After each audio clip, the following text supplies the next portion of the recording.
Welcome to Jaya's homely kitchen. ഇന്ന് നമുക്ക് ഒരു ഫ്രോസൺ ഡെസേർട്ട് തയ്യാറാക്കാം. ഇതിന്റെ മെയിൻ ഇൻഗ്രീഡിയന്റ് എന്ന് പറയുന്നത് പഴമാണ്.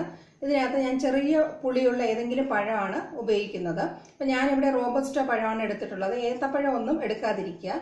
അല്ലാത്ത ടൈപ്പ് ഞാലിപ്പൂവൻ പഴമോ രസകദളി പഴമോ അങ്ങനെ ഏത് വേണമെങ്കിലും എടുക്കാം. അപ്പം ഞാനിവിടെ 2 വലിയ റോബസ്റ്റോ പഴം എടുത്തിട്ടുണ്ട്.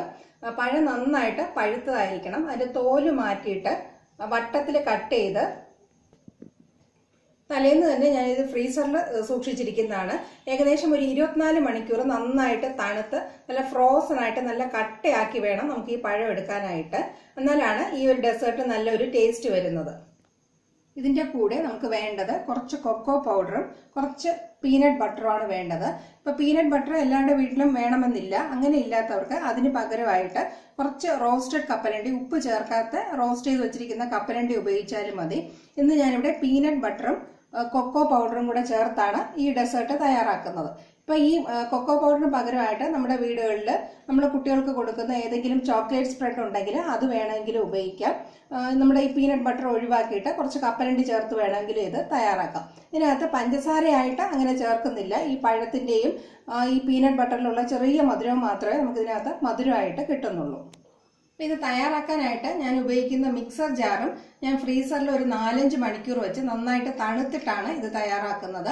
കാരണം നമ്മൾ ഇനി ഇത് തണുപ്പിച്ചല്ല, ഡയറക്റ്റ് ആയിട്ട് മിക്സി ജാറിൽ നിന്ന് എടുത്താണ് കഴിക്കുന്നത്. അപ്പൊ നല്ലൊരു തണുപ്പ് കിട്ടാൻ വേണ്ടി മിക്സി ജാറും ഒരു 4-5 മണിക്കൂർ ഫ്രീസറിൽ വെച്ച് തണുപ്പിച്ചെടുക്കുക. ആദ്യം നമുക്ക് ഈ പഴം ഒന്ന് ഈ ജാറിലിട്ട് ഒന്ന് അടിച്ചെടുക്കാം. അപ്പം ഞാനിപ്പോൾ പീനട്ട് ബട്ടറാണ് ഉപയോഗിക്കുന്നതുകൊണ്ടാണ് ആദ്യം പഴമിട്ട് അടിച്ചത്. കപ്പലണ്ടിയാണ് ഉപയോഗിക്കുന്നതെങ്കിൽ ആദ്യം കപ്പലണ്ടി ഒന്ന് നന്നായിട്ട് ക്രഷ് ചെയ്തതിനു ശേഷം പഴമിട്ട് അടിച്ചു കൊടുക്കുക. പഴം നമുക്കൊരു 1/4 ഭാഗം മാത്രമേ ഇപ്പം നന്നായിട്ട് മാഷായി കിട്ടിയിട്ടുള്ളൂ. ഇത് നല്ല ഫ്രോസൺ ആയതുകൊണ്ട് പെട്ടെന്ന് അത് നന്നായിട്ട് അരഞ്ഞു കിട്ടത്തില്ല. കുറച്ചൊരു 1/4 ഭാഗം ആയി കിട്ടിയിട്ടുണ്ട്. ഇനി ഇതിന്റെ കൂടെ നമുക്ക് പീനട്ട് ബട്ടറും കൊക്കോ പൗഡറും കൂടെ ചേർത്ത് കൊടുക്കാം. ഞാൻ ഏകദേശം ഒരു 1.5 ടീസ്പൂണോളം ചേർത്ത് കൊടുക്കുന്നുണ്ട്. ഓരോരുത്തരുടെ ഇഷ്ടത്തിനനുസരിച്ച് അളവ് ക്രമീകരിക്കുക. ഒരുപാട് ഹെവി ആയിട്ട് വേണ്ട എന്നുള്ളവർ ഒരു 1-1.25 ടീസ്പൂണോളം മതി. കൂടുതൽ വേണമെന്നുള്ളവർക്ക് 2.5 ടീസ്പൂൺ വരെ ചേർക്കുകയാണെങ്കിൽ കുറച്ചും കൂടെ ക്രീമി ആയിട്ട് കിട്ടും. കൊക്കോ പൗഡറും അതുപോലെ ഓരോരുത്തരുടെ ആ ടേസ്റ്റിനനുസരിച്ച് ചേർത്ത് കൊടുക്കുക. ഞാൻ സാധാരണ ഒരു 1.5 ടീസ്പൂണോളം ചേർത്ത് കൊടുക്കാറുണ്ട്. ഇനി ഇത് മിക്സി ജാർ അടച്ചു വെച്ച് നമുക്ക് നന്നായിട്ടൊന്ന് അടിച്ചെടുക്കാം. ഇതെല്ലാം കൂടി നന്നായിട്ട് മിക്സ് ആയിട്ട് നല്ല ക്രീമി ആയിട്ട് നമുക്കിത് കിട്ടിയിട്ടുണ്ട്. ഇനി നമുക്കിതൊരു ബൗളിലേക്ക് മാറ്റാം. ഒരു ബൗളിലേക്ക് ഞാൻ മാറ്റിയിട്ടുണ്ട്. ഇതിന്റെ കൂടെ നമുക്ക് ഫ്രഷ് ആയിട്ട് കട്ട് ചെയ്ത കുറച്ച് പഴത്തിന്റെ പീസസും കൂടെ ചേർത്ത് കൊടുക്കാം. ഇത് ഞാൻ ഫ്രീസറിൽ വെച്ചതല്ല, ഫ്രഷ് ആയിട്ട് തന്നെയാണ് കട്ട് ചെയ്യുന്നത്. ഇതിനകത്ത് പ്രത്യേകം ശ്രദ്ധിക്കാനുള്ളത്, ഫ്രീസറിൽ വെച്ച് പഴം നന്നായിട്ട് കട്ടയാക്കിയാൽ 24 മണിക്കൂറെങ്കിലും വെച്ചെടുത്താൽ മാത്രമേ നമുക്ക് ഇത്രയും നല്ല ക്രീമി ആയിട്ടുള്ള ഒരു ടെക്സ്ചറിൽ കിട്ടത്തുള്ളൂ.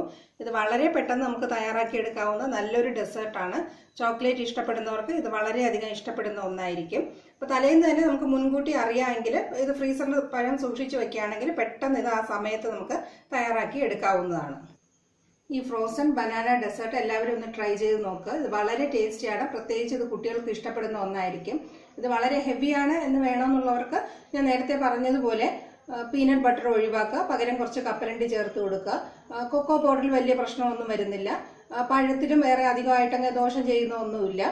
പഴത്തിന്റെ അളവ് വേണമെങ്കിൽ അങ്ങനെയുള്ളവർക്ക് ഒരെണ്ണം കൂടെ ചേർത്ത് കൊടുക്കാവുന്നതാണ്. ഇതേ ക്വാണ്ടിറ്റി പീനട്ട് ബട്ടറും ചേർക്കുകയാണെങ്കിൽ നമുക്ക് അധികം ഹെവി ആകത്തില്ല. ഇതെല്ലാവരും തീർച്ചയായിട്ടും ഒന്ന് ട്രൈ ചെയ്ത് നോക്കുക. Thank you for watching my video.